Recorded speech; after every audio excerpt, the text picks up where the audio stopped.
Bonjour les amis, j'espère que vous vous portez à merveille. Aujourd'hui, on va voir ensemble 4 idées pour vous permettre de développer vos richesses. On voit ça tout de suite.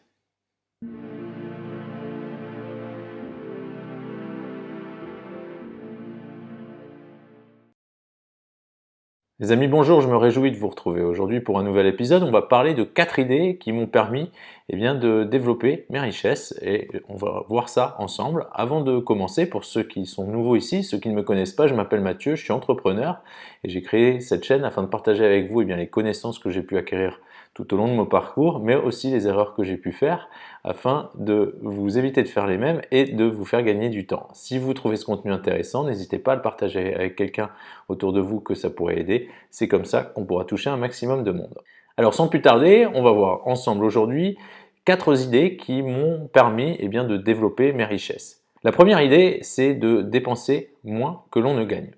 Ça paraît facile à dire, ça paraît plus difficile à mettre en place pour certaines personnes. Moi le premier, il y a des années de cela, je commençais mon mois dans le négatif, mon salaire tombait, et j'arrivais à zéro et je recreusais le négatif, donc autant vous dire que j'étais pas du tout dans cette perspective.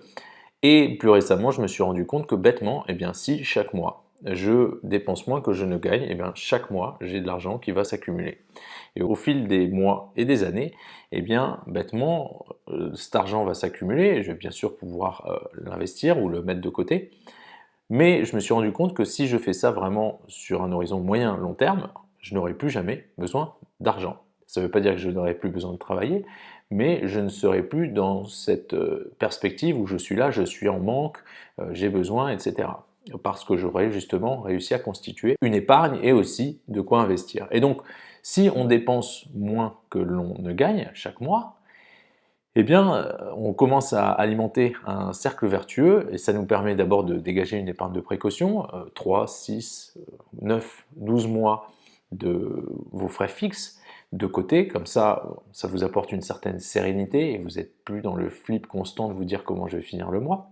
Et s'il y a une tuile, s'il y a un problème, vous pouvez aller dans cette épargne de précaution pour prélever ce dont vous avez besoin.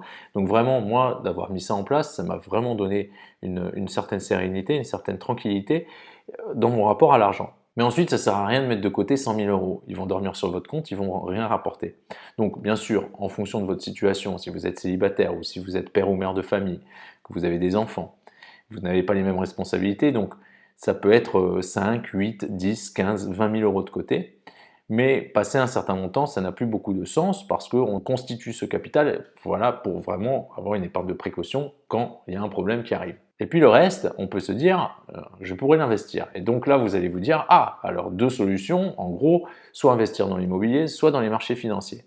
Et c'est là où je vous dirais qu'il y a une troisième chose à prendre en considération, que j'applique maintenant depuis quelques temps, et c'est d'investir en moi-même. Alors, je vais citer Alex Hormozy pour ça, c'est qu'il dit que plutôt que d'investir dans le S&P 500, il vaut mieux investir dans le S&Me 500. Donc, le S&P 500, c'est un indice qui suit les 500 plus grosses capitalisations boursières à la bourse de New York, donc un indice assez performant qui rapporte entre 8 et 10% par an, à peu près. Et donc lui il dit plutôt que d'investir là-dedans et ça va vous rapporter 8 à 10% par an, le mieux c'est d'investir en vous-même. Et quand il dit investir en vous-même, en fait c'est investir dans vos compétences et développer vos compétences et vos connaissances. Alors ça paraît un peu contre-intuitif parce que on est tous passés par ce système scolaire qui nous dit voilà, tu apprends pour avoir un travail, pour ensuite travailler toute ta vie, mettre un peu de côté et puis ensuite être à la retraite et pouvoir peut-être profiter. Et en gros, on apprend jusqu'à ce qu'on sorte de l'école et puis après, c'est fini. Alors ce modèle-là, ça marchait peut-être pour nos parents, nos grands-parents, mais je suis convaincu que pour nous, c'est révolu et on se doit aujourd'hui d'être constamment en train d'apprendre, de s'améliorer, de développer nos compétences. Et en ayant pris conscience de ça, je me suis rendu compte que moi, par exemple, il y a un peu plus de 3 ans, quand j'ai commencé mon business, j'ai commencé à zéro. J'ai tout appris sur le tas. Et donc il y a plein d'erreurs que j'aurais pu éviter si j'avais un peu travaillé sur mes compétences et sur mes connaissances. Alors c'est pas grave, j'ai appris de ces erreurs et ça fait de moi une personne meilleure et quelqu'un de plus efficace, mais je me rends compte qu'en investissant mon temps et mon argent également, eh bien, en moi-même, dans mes connaissances, dans mes compétences, eh bien, je peux gagner du temps.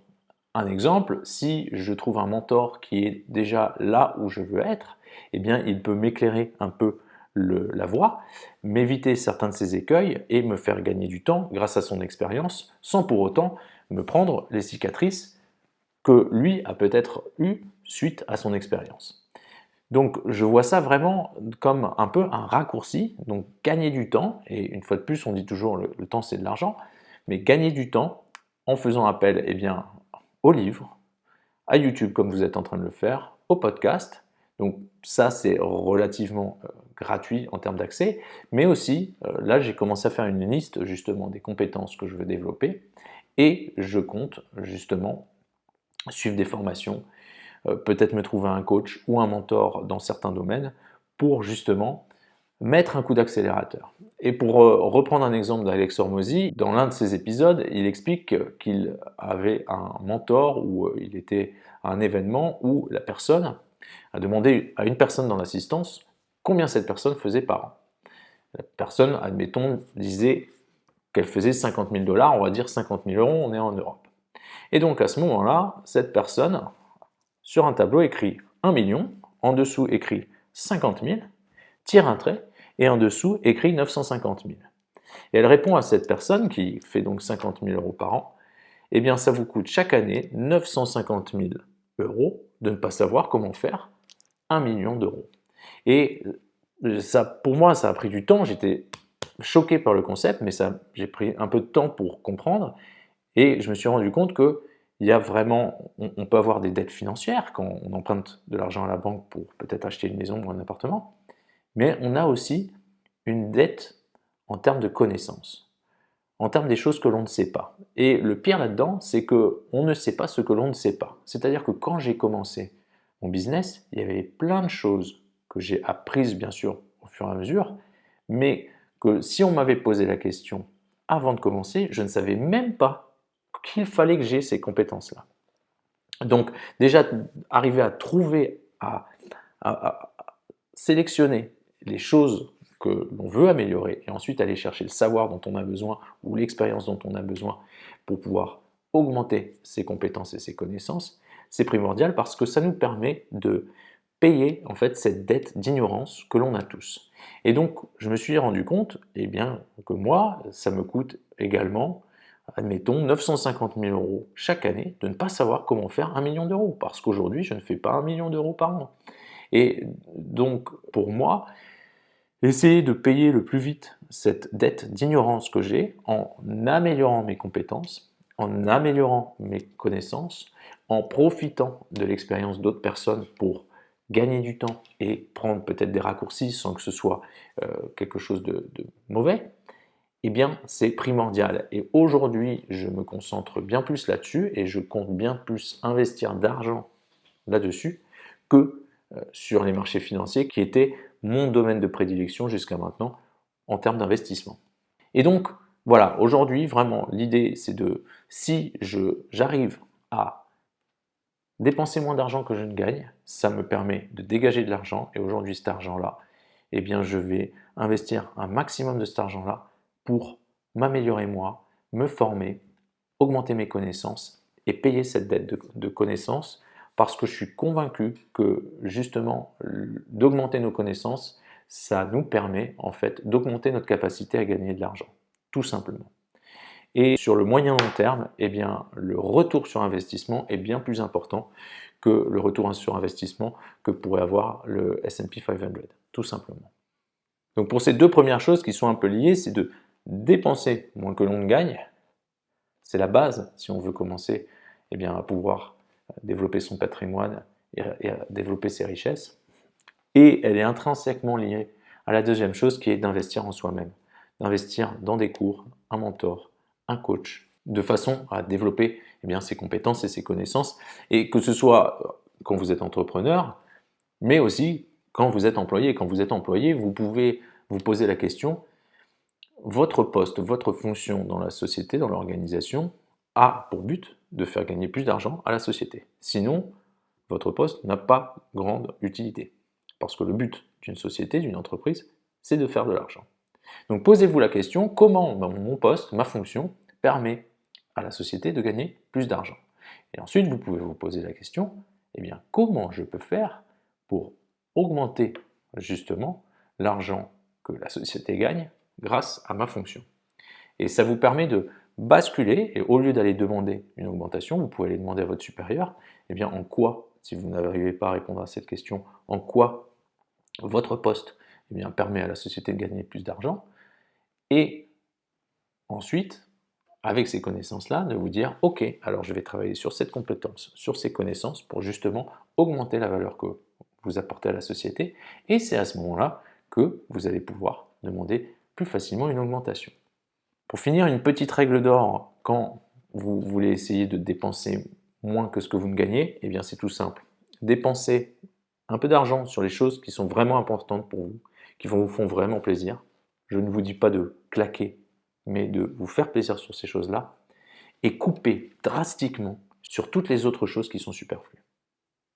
La troisième idée, qui pour moi est très très très importante quand on veut commencer à développer ses richesses et son indépendance financière, c'est d'arrêter de vendre son temps contre de l'argent. C'est un héritage que l'on a de la révolution industrielle où, eh bien bêtement, les usines ont commencé à se développer et l'usine, il fallait qu'elle tourne tout le temps. Donc on avait une équipe qui venait travailler pendant 8 heures, une autre équipe qui venait travailler pendant 8 heures et une autre équipe qui venait travailler pendant 8 heures. Comme ça, on avait 24 heures et ça faisait que de tourner. Donc on devait 8 heures de notre temps de travail à l'employeur pour pouvoir gagner de l'argent. Cela fait du sens. Mais aujourd'hui, de plus en plus, on se rend bien compte que, je ne sais pas combien, mais peut-être 3/4 des gens travaillent plus dans le tertiaire que dans l'industrie ou l'agriculture.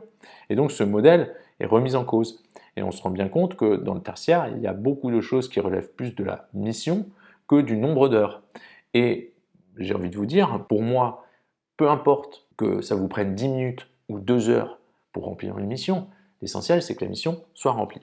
Et donc se dégager de ce modèle où on vend son temps contre de l'argent, c'est très important.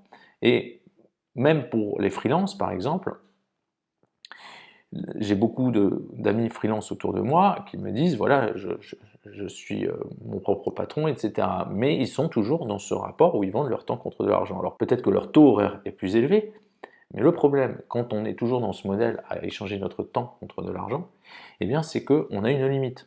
Il n'y a que 24 heures dans la journée. Donc même si on travaille 8 heures, on pourrait travailler 10 heures ou 12 heures, et donc comme ça gagner plus d'argent, mais on a toujours une limite qui est notre temps. Et donc arriver à découpler ça progressivement, c'est très très important. Moi j'ai la chance au travers de mon e-commerce que mes inputs, c'est-à-dire le temps de travail que je donne, est totalement décorrélé de mes outputs, c'est-à-dire de l'argent que je peux potentiellement faire. Pourquoi? Eh bien parce que je peux être en train de travailler, ou alors je peux être en train de déjeuner, prendre une douche, en train de faire du sport, ou même en train de dormir, ou de passer du temps avec ma famille, et j'ai des clients qui passent commande sur mon site. Donc, de passer du modèle où on échange son temps contre de l'argent à un modèle où on fait de l'argent pendant qu'on dort, c'est primordial quand on veut accéder à une certaine forme d'indépendance financière. L'une des premières étapes quand on veut parvenir à cela, c'est de ne plus avoir le besoin d'être physiquement présent sur le lieu de son travail. Je m'explique, si vous êtes employé, afin de vous extraire progressivement de ce modèle où vous vendez votre temps contre de l'argent, eh bien vous pouvez peut-être envisager de demander à votre supérieur de commencer à travailler peut-être 1 ou 2 jours à la maison et pouvoir organiser votre temps différemment et pouvoir peut-être faire une série de tâches ensemble que vous ne pouviez pas faire à cause de l'organisation du travail au bureau. Ça vous permet peut-être aussi d'automatiser certaines tâches et donc une fois de plus de dégager du temps et de progressivement décorréler justement votre travail et ses résultats et de décorréler ça eh bien, du temps que vous y accordez. Un petit conseil, si c'est quelque chose qui vous intéresse, je vous invite à lire le livre de Tim Ferriss, qui est La semaine de 4 heures de travail. Je ne sais pas comment c'est en français, mais en anglais c'est The 4-Hour Workweek. Un livre très très intéressant où il donne pas mal de trucs et astuces quand on veut mettre cela en place. Et quand on est entrepreneur, en fait, c'est le même principe. C'est-à-dire que pour ceux d'entre vous qui travaillez pour vous-même, eh bien, ne pas être physiquement présent, eh bien c'est très difficile. Moi, j'ai la chance avec mon business de e-commerce de ne pas avoir à être présent. Bien sûr, je dois travailler, mais ma présence n'est pas requise pour que le business fonctionne, ma présence physique à un endroit. Ce qui fait que je peux travailler de n'importe où, j'ai juste besoin d'une connexion Internet. Et ça m'apporte une très grande liberté, pas seulement financière, mais une liberté dans comment j'organise mon temps ou comment j'organise aussi où est-ce que je suis. Et je peux aller peut-être participer à un événement là-bas ou sans problème aller au mariage d'un ami là-bas. Je n'ai pas besoin de poser des congés, etc. Et je n'ai pas besoin d'être sur place. Et donc pour ceux d'entre vous qui sont entrepreneurs et qui ont des employés, eh bien vous commencez à comprendre que en ayant des employés, eh bien vous donnez des responsabilités et vous déléguez et ça vous permet progressivement eh bien, de vous retirer de l'activité. Et l'objectif, en fait, au bout de tout ça, c'est de vous retirer complètement du business et que le business arrive à fonctionner sans vous. Et c'est là que vous aurez vraiment un actif que vous pourriez considérer même vendre à quelqu'un d'autre. Et le fait que vous ne soyez pas nécessaire à l'activité de l'entreprise et que si on vous enlève de l'activité de l'entreprise, celle-ci continue d'avancer et d'avoir de bonnes performances, eh bien c'est un actif qui va être plus intéressant pour un investisseur que une société où si on enlève le fondateur, eh bien tout s'écroule parce que c'est lui par exemple qui a tout le réseau et sans lui, il y a zéro activité. Donc quand on est entrepreneur, l'idée c'est de mettre en place des systèmes qui permettent d'automatiser, de déléguer et de se retirer physiquement dans un premier temps de l'activité et ensuite de se retirer totalement de l'activité. Enfin, si vous êtes investisseur, que ce soit votre activité principale ou une activité connexe, eh bien je préconiserais l'approche de Warren Buffett et de Charlie Munger, qui est de bêtement ne pas faire de trading, j'achète, je revends au bout de 2 heures, au bout de 2 jours, au bout de 2 semaines pour essayer de faire un petit truc dessus. Non, investir, c'est-à-dire j'achète et je conserve. Je me diversifie pour réduire mon risque et je pense long terme. Et donc l'implication est minime. Et si vous écoutez des interviews de Warren Buffett ou de Charlie Munger, ils vous le disent. Quand Charlie Munger était encore parmi nous, eh bien, les deux prenaient 2-3 décisions vraiment importantes par an. Le reste du temps, bien sûr, ils étudiaient les marchés, les entreprises, etc. pour faire des choix judicieux, mais ils passaient aussi beaucoup de temps à jouer au golf et à jouer au bridge. Et il n'y a pas de problème avec ça. Et donc, une fois de plus, ils arrivaient à s'extraire de l'activité de leur fonds d'investissement pour justement détacher leurs inputs de leurs outputs, le volume de travail qu'ils ont à fournir par rapport au gain potentiel qu'ils pouvaient avoir. Et donc, une fois de plus, c'est vraiment cette idée de décorréler eh bien, ces heures de travail de l'argent qu'on peut faire et d'arrêter de vendre son temps contre de l'argent pour passer à un modèle où on fait de l'argent pendant qu'on dort. Et enfin, le quatrième concept, qui pour moi est très très important également et qui m'a beaucoup aidé, c'est d'apprendre à dire non. Et apprendre à dire non, c'est vraiment difficile. D'abord à un niveau personnel. Moi j'étais DJ pendant 20 ans et donc forcément, il y avait toujours quelque chose à faire. Il y avait toujours une soirée où aller. Il y avait toujours des gens qui allaient à Ibiza ou à Burning Man. Et donc j'avais aussi toujours un peu au début ce FOMO, Fear of Missing Out. C'est-à-dire, ah, ils vont s'amuser sans moi. Et progressivement, je me suis rendu compte que déjà, chaque soirée n'est pas la meilleure soirée de la Terre, même si tous les DJ essaient de vous faire croire ça sur Instagram. Et que, bêtement, en arrivant à dire non, eh bien, j'arrivais progressivement à dégager du temps pour des choses qui étaient importantes pour moi, en l'occurrence, développer mes compétences en production musicale. Et aujourd'hui, quand j'écoute les morceaux que j'ai pu sortir, eh bien, je suis plutôt content du résultat et je n'ai pas à rougir de cela. Donc j'ai commencé progressivement à dire non. Mais plus récemment, il y a de cela 1 an et demi, 2 ans, eh bien, j'avais mon business de e-commerce, j'étais aussi un peu dans des groupes de crypto, et puis j'ai aussi commencé à suivre une formation et une équipe de conseillers en création et gestion de patrimoine pour, dans un premier temps, travailler sur mon éducation financière et comprendre eh bien, comment investir, la mécanique des intérêts composés, comment fonctionne un prêt immobilier, comment fonctionne l'immobilier, la fiscalité, etc. Et donc comment je pourrais moi eh bien, commencer à investir et optimiser également mes finances, mais en ayant l'idée que peut-être oh, je pourrais faire du conseil en création et gestion de patrimoine et aider les gens. Et je me suis rendu compte à un moment, au bout de 6, 9 mois, que j'étais un peu partout et qu'en fait, tout était moyen, voire médiocre. Et c'est là que je me suis rendu compte qu'il valait mieux que je me concentre sur une chose, et donc j'ai choisi mon business, plutôt que m'éparpiller sur 15 choses. Et je me rends compte que ce choix stratégique, s'est révélé plutôt positif parce qu'aujourd'hui, eh bien, mon business va bien mieux. Je suis aussi mieux dans ma tête parce que j'ai pas 15 trucs à penser. Je suis vraiment concentré comme un laser sur mon business. Et ça me permet justement de conserver mon énergie plutôt que de la perdre sur plusieurs choses différentes.